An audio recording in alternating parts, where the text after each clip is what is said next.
Hindi ako mahirap pakisamahan. Marunong akong makisama, makinig, at umunawa sa iba. Pero katulad ng lahat, may hangganan din ang aking pasensya at damdamin. Kapag iginagalang ako, buong puso rin akong nagbibigay ng respeto at kabutihan. Huwag mo rin ubusin ang pasensya ko. Dahil kapag napuno na ako, tahimik na lang akong lalayo. Hindi ako perpekto, pero alam ko kung kailan dapat umintindi at kung kailan dapat umiwas.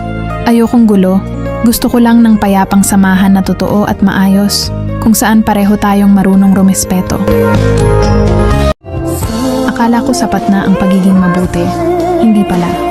Minsan kahit gaano mo pa kabait, may mga tao pa rin hindi ka ma-appreciate.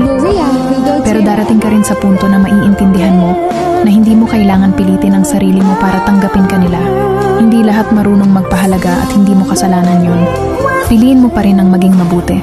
Problema na nila kung hindi nila makita yun. Sabi nga, life is difficult for the blind. Hindi mo kailangan magbago para magustuhan ka. Ang mahalaga, totoo ka at malinis ang intensyon mo.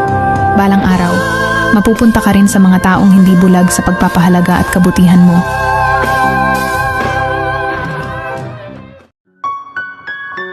May mga tao talagang hindi niya kayang tanggapin ang pagkakamali niya. Tapos kung makakwento sa iba, siya ang biktima sa istoryang gawa-gawa niya.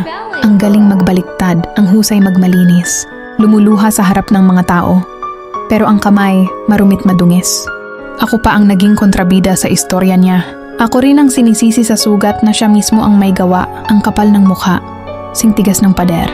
Pero tandaan mo, ang kasinungalingan may paaring pilay. Hindi habang buhay, makakatakbo ka sa katotohanang matibay. Dahil sa dulo mabubulok ka rin sa sarili mong kwento at malulunod sa peking luha ng dramang inimbento mo. Dito sa mundo, may mga tao talagang ang liit ng tingin nila sa'yo, lalo na't hindi ka nila ka-level ika nga. Huhusgahan ka, kukutyain, pupunahin, at magkakalat ng kasinungalingan tungkol sa'yo, na parang batid nila ang buong buhay mo.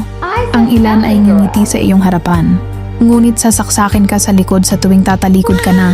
Pero tandaan mo, hindi mo kailangang ipagtanggol ang sarili mo. Nakikita ng Diyos ang lahat. Naririnig niya ang bawat salitang binibigkas nila. Pinagmamasdan niya ang kanilang peking ngiti, masamang puso, at masasamang balak. Ngunit ang katotohanan ay, hindi mananatiling tahimik ang Diyos ng matagal.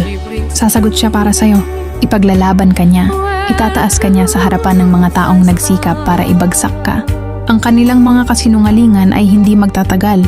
Ang kanilang paghatol ay hindi makakahadlang sa mga pagpapalang nakalaan para sa'yo.